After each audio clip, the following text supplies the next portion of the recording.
Bismillahirrahmanirrahim. Assalamualaikum warahmatullahi wabarakatuh. Kami dari kelompok 1 yang akan mempresentasikan makalah kami. Untuk yang pertama-tama saya akan perkenalkan dulu. Kami kelompok 1 yang terdiri dari saya sendiri, Fathan Alifin, dan dua rekan saya yaitu Fiti Anissa dan Faizatul Masura. Di sini kelompok kami akan mempresentasikan makalah yang berjudul Pancasila dan Islam. Kepada yang bertugas, saya persilahkan. Di sini saya akan menyampaikan beberapa hasil diskusi kelompok kami. Kalian pasti tidak asing dengan Pancasila. Pancasila merupakan dasar negara. Pancasila adalah bagian ajaran agama untuk menjunjung tinggi nilai-nilai perdamaian dan persamaan hak serta pengalaman agama dalam konteks bernegara. Dalam suatu negara dibutuhkan suatu tata aturan yang bisa mengoordinir seluruh masyarakat di bawah naungan negara. Sejak lama, Pancasila telah menopang berbagai suku, ras, bangsa, dan agama yang ada di Indonesia.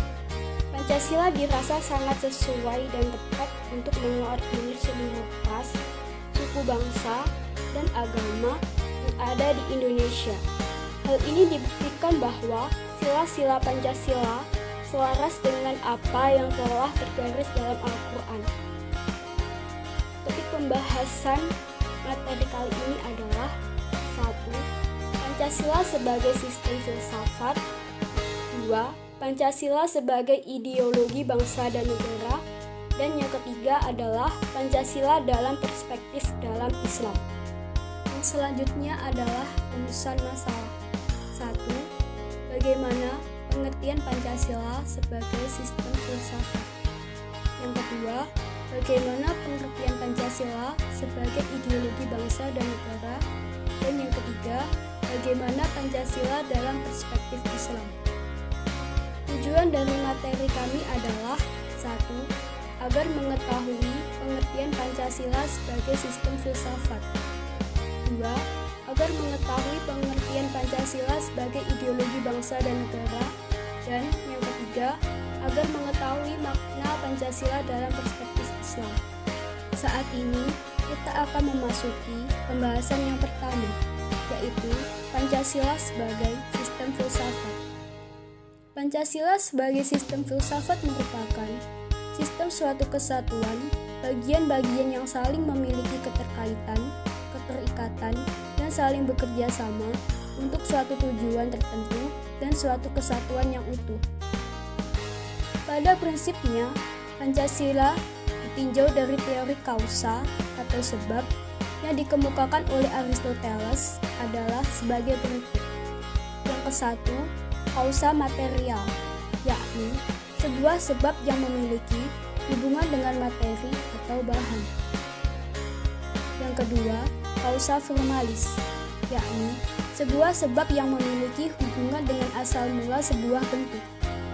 Yang ketiga, kausa finalis, yakni sebuah sebab yang terkait dengan asal mula sebuah tujuan.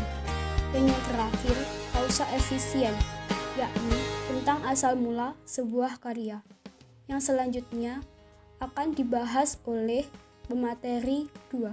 Tanya di bagian bab 2, yaitu Pancasila. Pengertian Pancasila sebagai ideologi bangsa negara. Apa sih itu Pancasila sebagai ideologi negara, itu apa pengertiannya? Pengertian Pancasila sebagai ideologi negara yaitu nilai-nilai yang terkandung di dalam Pancasila menjadi cita-cita normatif di dalam penyelenggaraan negara. Secara luas, pengertian Pancasila sebagai ideologi negara Indonesia adalah visi atau arah dari penyelenggaraan kehidupan berbangsa dan bernegara di Indonesia, yaitu terwujudnya kehidupan yang menjunjung tinggi keutuhan, nilai kemanusiaan, kesadaran akan kesatuan, berkerakyatan, serta menjunjung tinggi nilai keadilan. Lalu Pancasila sebagai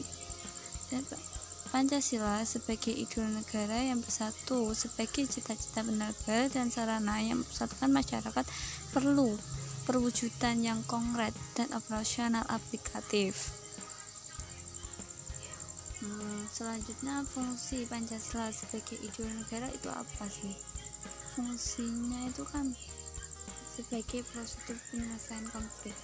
Maksudnya itu ketika para masyarakat terkena konflik, ada konflik kan, hidup itu tidak lepaslah dari sebuah konflik, dari sebuah masalah.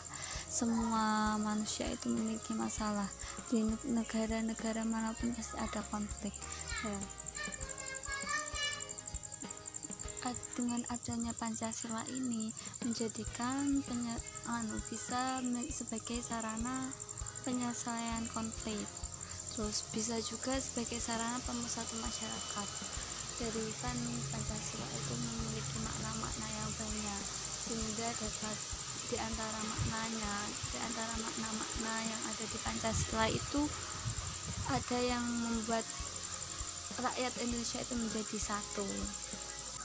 Selanjutnya ini masih dalam bab 2, yaitu Pancasila dalam perspektif Islam. Apa sih Pancasila dalam perspektif Islam itu?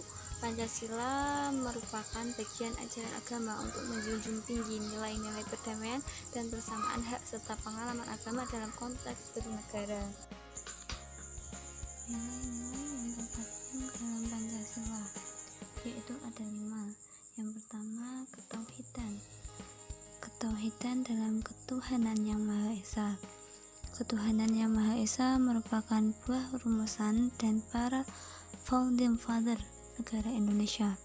Ketuhanan yang Maha Esa dijadikan asas dan sandaran karena masyarakat Indonesia adalah masyarakat yang berlandaskan agama. Sebagian besar dari mereka Muslim dan sebagiannya adalah agama lain. Sila pertama itu sendiri apabila diartikan ke dalam bahasa Arab adalah al-iman billahi al-wahid, maupun ke dalam bahasa Inggris believe in one God. Dalam Al-Quran, nilai-nilai seperti ini dapat kita jumpai dalam Al-Quran sebagai contoh surat Al-Ikhlas ayat 1. Nilai yang terkandung dalam Pancasila yang kedua yaitu kemanusiaan yang adil dan beradab.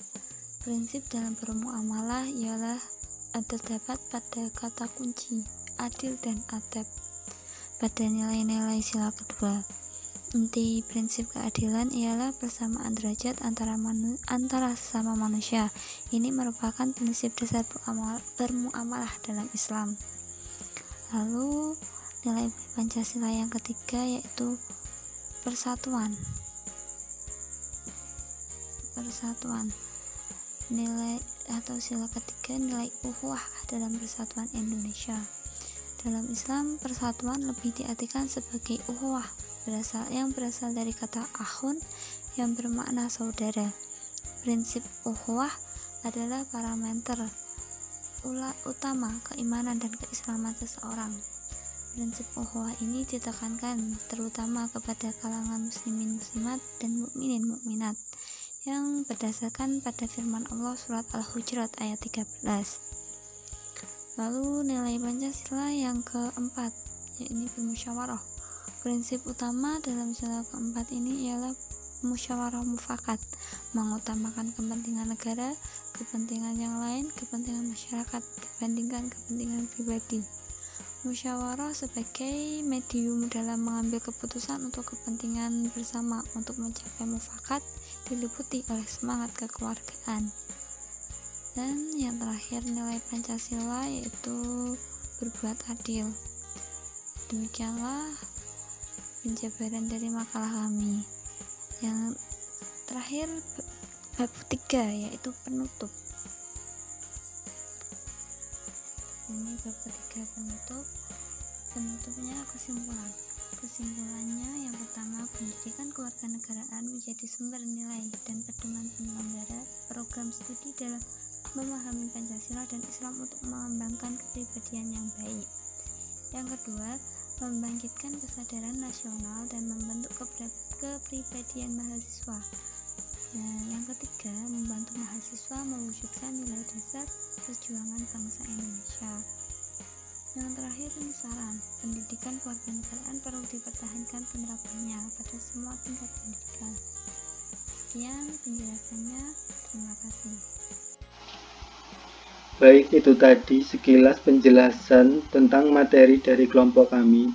Untuk selanjutnya, yaitu sesi tanya-jawab yang akan dilaksanakan di via WA. Namun, sebelum itu saya tutup dahulu presentasi kami. Sekian dari kami.